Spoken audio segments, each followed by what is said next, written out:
Said I'd make a sourdough video for a while now, so I'm going to go ahead and do it today. It's real simple. It's flour, water, and salt. It's that easy. This flour and water has already caught that bacteria natural in our air, and we have a starter. I've had the starter for a couple of years now. The recipe itself is going to be a 70% moisture with 20% starter and 2% salt. I'll just go ahead and tell you what the grams are as we go, though, just so you know, so you can change that recipe accordingly. For this loaf of bread, we're going to start. It's going to be 500 grams. We'll go ahead and use 100 grams of the wheat,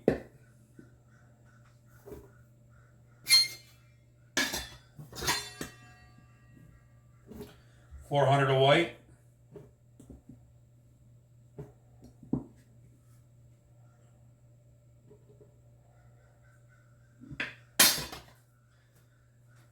'm going to zero that out. I'm going to add 10 grams of salt.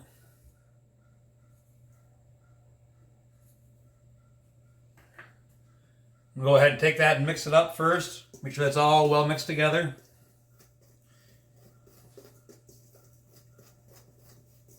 Incorporate the salt and the two kinds of dough together, two kinds of flour together.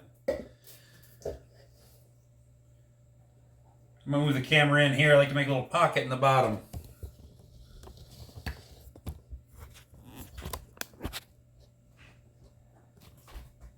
You see in there or not? Yeah, I think so. Oh. So from that pocket, I'm going to add, zero my scale again. 70% of 500 grams is going to be 350.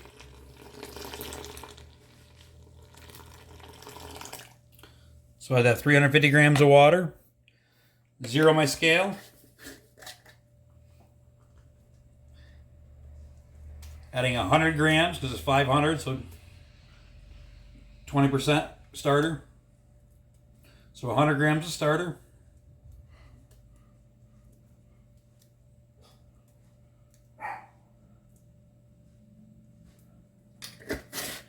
And I'll mix that all together real well. I use my fingers, my hands, start bringing it together. Once you get most of it all the way together, we'll start kneading it. More stretching and more pulling it together than kneading it. So I've got a bit of a clump there. Scrape down the sides with the dry dough.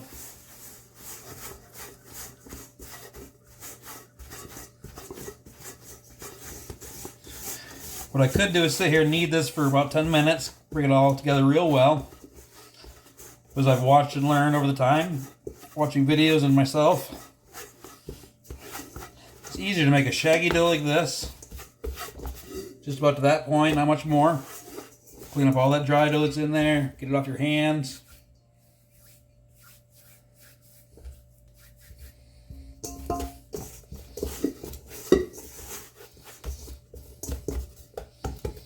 Then leave that shaggy dough to sit for about 10 minutes. After 10 minutes, the gluten will start building itself. It'll be easier to mix for you than going ahead and mixing it now. We'll see you in 10 minutes. All right, 15 minutes later, it's got a little more play to it. You can see that gluten's building. I don't know if you can see that or not. A little gluten's built in there. Makes it easier to mix. I'll tilt this down again. So now we got a little gluten in there, makes it much easier to mix. Now I'm going to stay here and mix this till it's thoroughly incorporated. We're not necessarily trying to build that gluten. We are building gluten. We're stretching this and pulling it into the center. Going around the bowl like that. Right now we're just making sure it's well incorporated. So we get a nice smooth dough.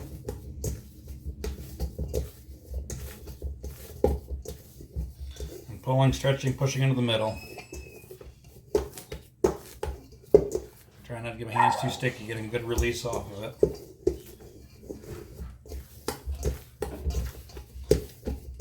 We'll start releasing from the bottom of the bowl once it's incorporated well and come together a little bit. So that you get pull, it'll lift up off the bowl. We're probably about ready there. I'll go a little further.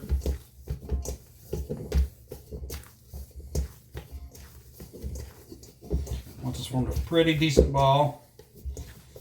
Go ahead and flip it over. Tuck my edges under.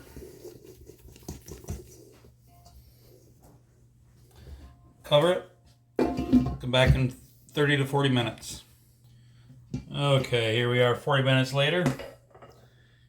See that dough? It smells wonderful, still a little rough looking. So now we're going to do the same thing. We're going to pull up and push to the center, working our way around the bowl. Going around all the way around in a circle. Stretching, pulling, pushing into the center. What that's doing is that's stretching, elongating those fibers, that gluten, and giving us nice parallel fibers in there. Parallel strands, as they would say, I believe. Parallel strands of gluten. Building that gluten strength. If you don't understand it, you shouldn't say it. Keep it simple, stupid, right? Anyways, pulling and stretching. Pulling and stretching. Sticking it to the center. I'll work my way around just a handful of times. Doesn't need a whole bunch. What I don't want to do is start tearing. If I pull too much, we'll see tears. I'll do a little one here till it tears a little bit and show you.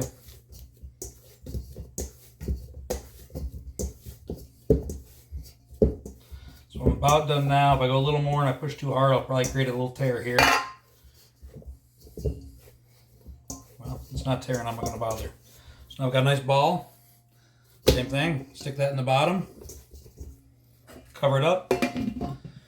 Come back in another 30 minutes. We'll see you then. Okay, been about 40 minutes. About 40 minutes. I did a bear walkthrough. I had to stop and video him for a minute. There's a lot of variables at this point when we look inside here. This dough looks very nice now. If yours doesn't look like this, it could be because it wasn't as warm in your kitchen. Your starter wasn't as strong. I guess those are about the two variables. Moisture content. But anyways, there's going to be those variables in how fast this fermentation happens. This looks pretty good. So I can go around this now and fold into the center, and I probably will. Let me give it a feel.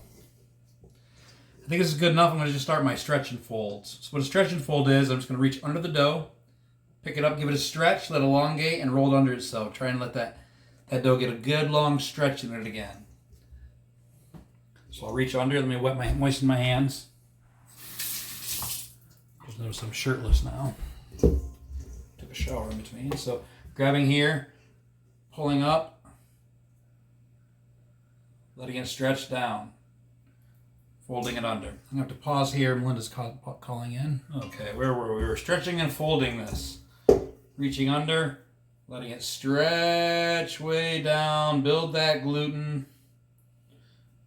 Getting those strands of gluten parallel, stretching them out, putting a couple of rolls into that side. Going 180 degrees, doing the same thing with the other end. Letting that stretch out. Really getting a good stretch in it.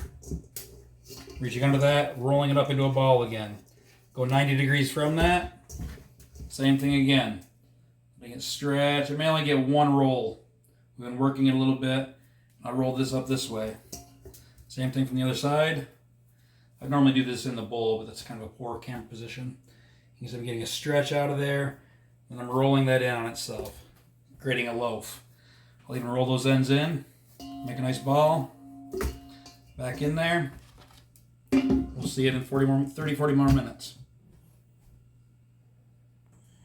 Okay, another 40 minutes. I don't know if that's making it out. It's starting to get some nice little air bubbles on top, just small ones. We know that fermentation is happening. That CO2 is building inside of there, starting to create those bubbles. So now we're just going to do that stretch and fold. So we're stretching from all four quadrants. Pull up, stretch, and roll one side. 180 degrees around. The other side. 90 degrees, we'll do that. 90 degrees, we'll do that.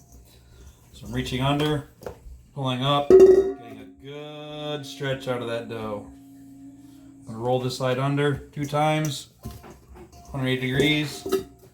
Get the other side. And a real good stretch out of that. Making sure I don't tear it though. I don't want to get a tear in it. It's got a lot of gluten at this point that most likely won't, but you can see how long I can get that even that second fold. Roll that in, 90 degrees. Picking that up, stretching that out, letting that stretch. Really building that gluten, creating that crust. Roll that down, 180 degrees, one last time. That stretch. So we're just doing a series of these. That was our third stretch and fold, I believe. We're getting real close. We can feel that building up, getting that CO2 inside, getting that fermentation happening. So we're gonna come back in 40 more minutes and we'll do that again. It'll be close at that point. We'll talk about the next step. Okay, that's our 40 minutes. I don't know if you can tell, but the bubbles are getting larger. We know we're in a good ferment. It's getting a little bit jiggly now. We can smell a good fermentation. We're gonna do at least one more stretch and fold though. Pick it up. Now you can see how real gooey it's getting, how stretchy it's getting. See that side? Roll that down a couple times, 180 degrees. Same thing. All four directions once again.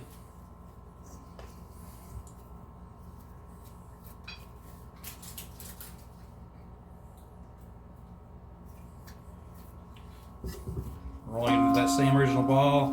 You see it's getting jiggly now, getting some of those nice air bubbles on there. So one more time. After that, we'll be ready to shape it. We'll do what's called laminating. I'll put it on the counter here. I'll stretch it real flat, stretch it out real flat, rolling it in, laminating it in, rolling it into the bread shape, and putting it in a Benetton overnight, letting it set in the fridge. If I wanted to, I could leave it out for 2 to 3 more hours and be ready to bake, but it gets a lot more flavor in that when you slow that ferment down overnight. Give it a good 8 to 12 hours. So we'll see you in 40 minutes. Well, we'll see you shortly. All right, another 40 minutes have gone by. We see some nice big air bubbles in it. It's very jiggly now. I'm gonna go ahead and give it a touch and see. And I think it's probably ready. So what you can do at this point is just flip this over.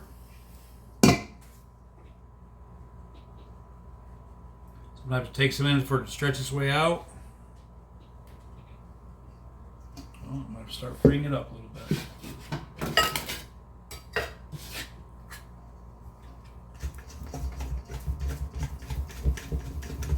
That should do it.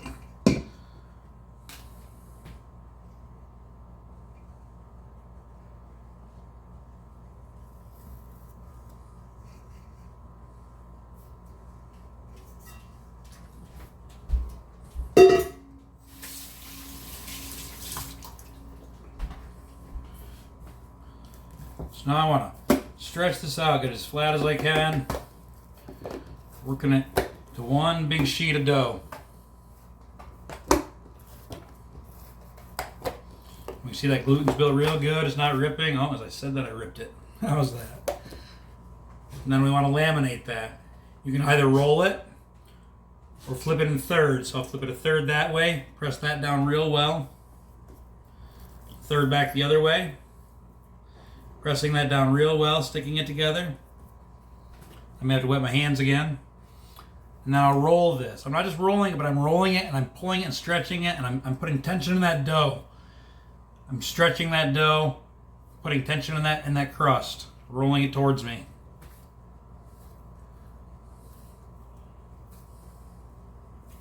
Pushing under with my thumbs as I do it. And I have a nice loaf. I want to seal the end of that up. Take these ends, tuck them under. Same with this one, tuck that under. Then I'm going to pull it along.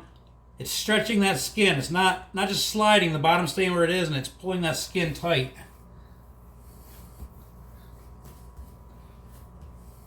Really putting tension in that crust. So now that's ready for the Benetton. And if you don't have one of these, you can just use a bowl, line it with a cloth. I'll put flour in here so it doesn't stick. I'll flour the top of this. Stick it in there. If you find like that, I like to take this and seal it again.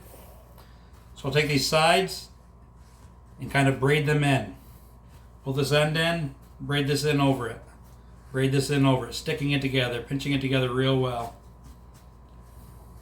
Pulling that end in, pulling those sides together, pinching together real well. Cover that with flour, make sure it doesn't stick. You see how jiggly that is? So now I'll take that, I'll put it in the fridge, and I'll let that set 6 to 8 hours at least. That longer, slower ferment is going to give it a lot of flavor. Actually, what happens when you put it in there, that ferment really slows with temperature. So a warmer house that ferments faster. Same thing, as you put it in the fridge, it really slows that fermentation down.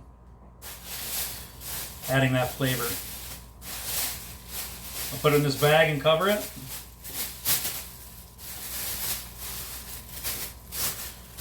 Put that in the fridge, and we'll see you in the morning. Okay, here we go. It's the next morning. It's 5:50 in the morning. This bread sat in the refrigerator overnight. I've got the oven going at 500 degrees. I put my Dutch oven inside there. You don't have to use a Dutch oven. You can use a baking sheet with a mixing bowl over top. Works well. We're trying to capture that steam for the first half of the bake. Excuse me. So now I'm going to take this dough, this loaf, and dump it out on this parchment paper.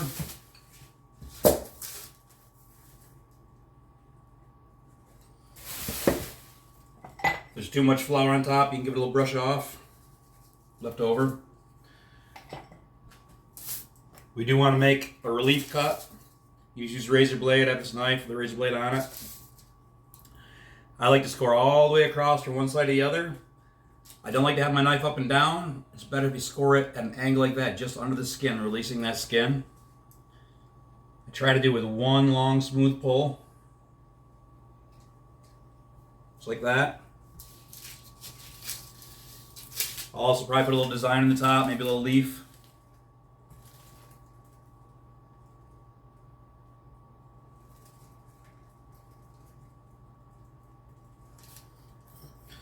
So there we go. I'll take this loaf now. I'm going to put it in. I'll probably turn the camera so you can see. But I'll leave the Dutch oven in there. Take the lid out. Just drop this in the Dutch oven. Put the lid on it. And then I'll turn my oven down to 450. Leaving it in there for the first 15 minutes. Then we'll come back and have a look and see how that rice turned out for the first 15 minutes. Remove the lid. Turn the heat down to 425 and go another 15 minutes.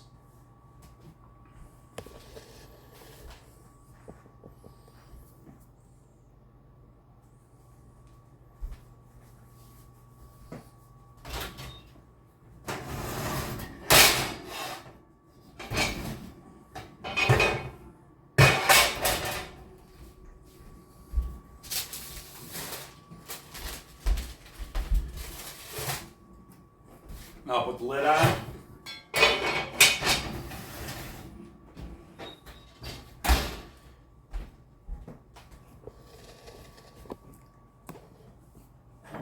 You can also mist that with a sprayer if you want, using water, get some more moisture in there. I tend to use that wet dough, seems to be alright, that wet mixture. We'll come back in 15 minutes and have a look.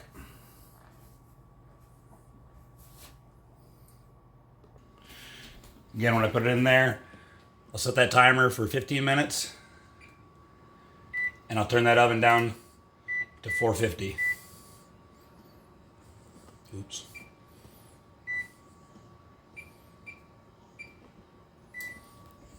See you in 15 minutes. Okay, the moment of truth. We're going to take the lid off and have a look in there.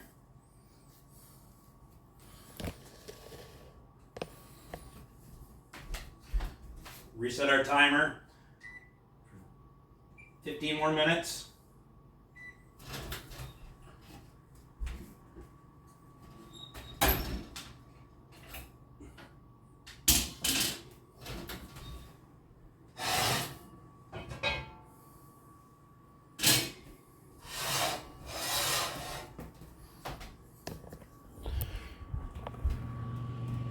There we go. Didn't get a great rise on that. Didn't get a great crumb, but pretty nice. We'll be back in 15 more minutes. Okay, the timer just went off. I took the lid out. That was our first 15 minutes. You can see we've got a nice ear developing on there. We're going to go ahead and take that lid off. Let the rest of it brown. Come back in 15 minutes. All right, the moment of truth. I did notice that I left the heat at 450. That second half of the bake, I normally like to go down to 425. So I lowered that in the meantime.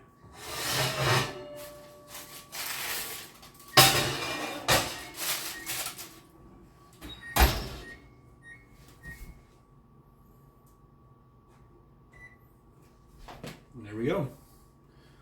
One beautiful loaf of artisan sourdough. Artwork didn't show very well. So a couple of mistakes I may have made with this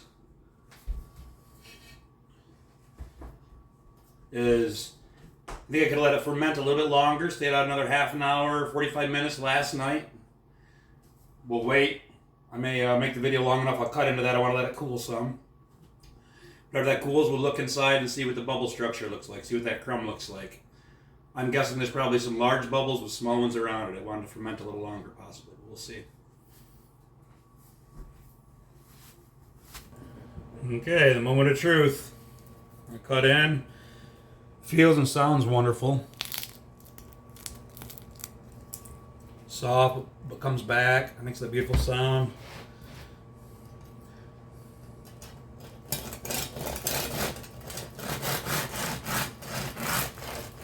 Oh, yum.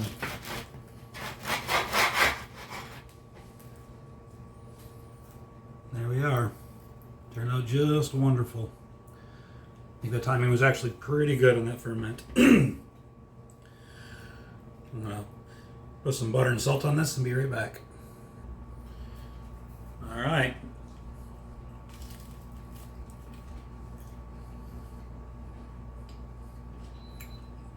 That's the stuff dreams are made of. Simple homemade bread. Flour, water, and salt. Catching the natural bacteria out of the air. Just gives you a fabulous loaf of bread. It takes time.